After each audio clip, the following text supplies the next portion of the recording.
Every single individual, including the animals, the monsters, have compassion, have love, have patience. If you look into how they, bring up their kids, then you can understand how much they can show love. Even a monster have, they have different kinds of all the positive attitudes.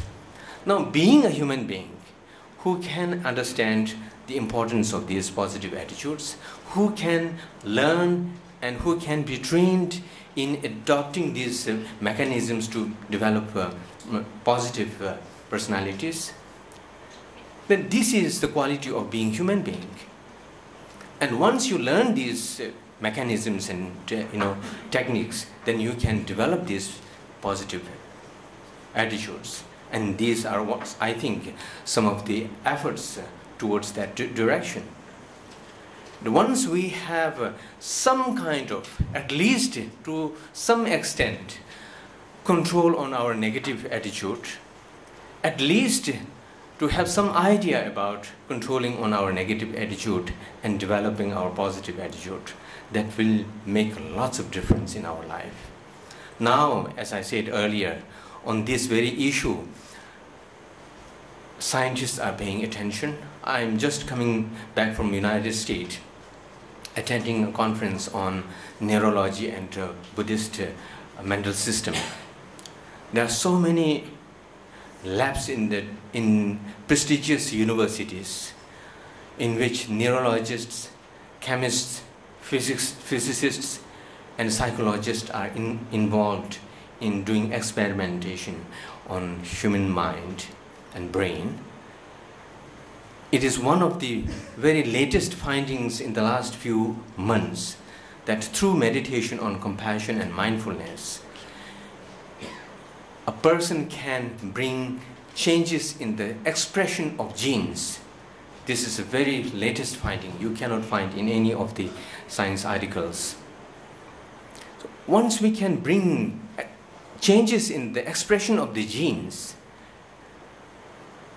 and once we can bring changes in the structure of neurons in our mind because of our meditation, then that can leave a very strong and very deep impact on the behavior of the person.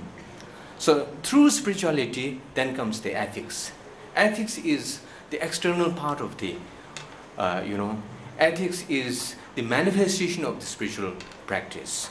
As I said, that spiritual practice does not necessarily, have to be connected to going to temple and having, performing rituals and rites and things like that.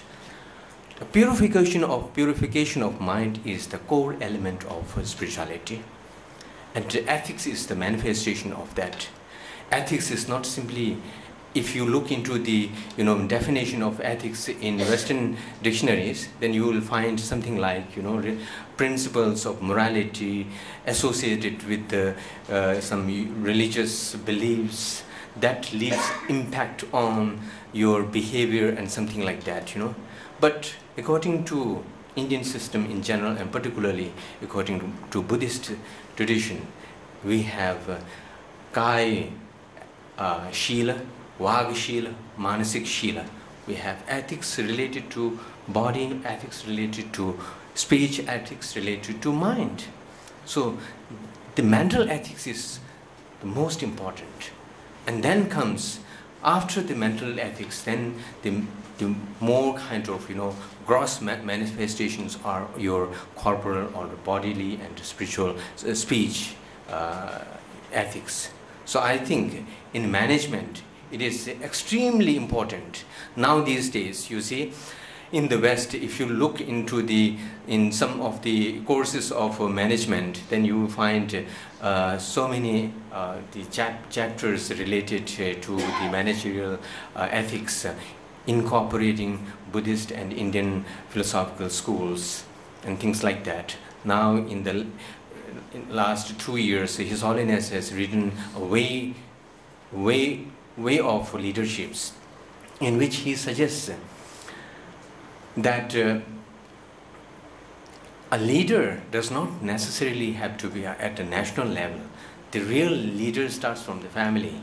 The real leadership starts from within the classroom. The real leadership starts from within the small, community, down to earth, ground, ground level, at the ground level.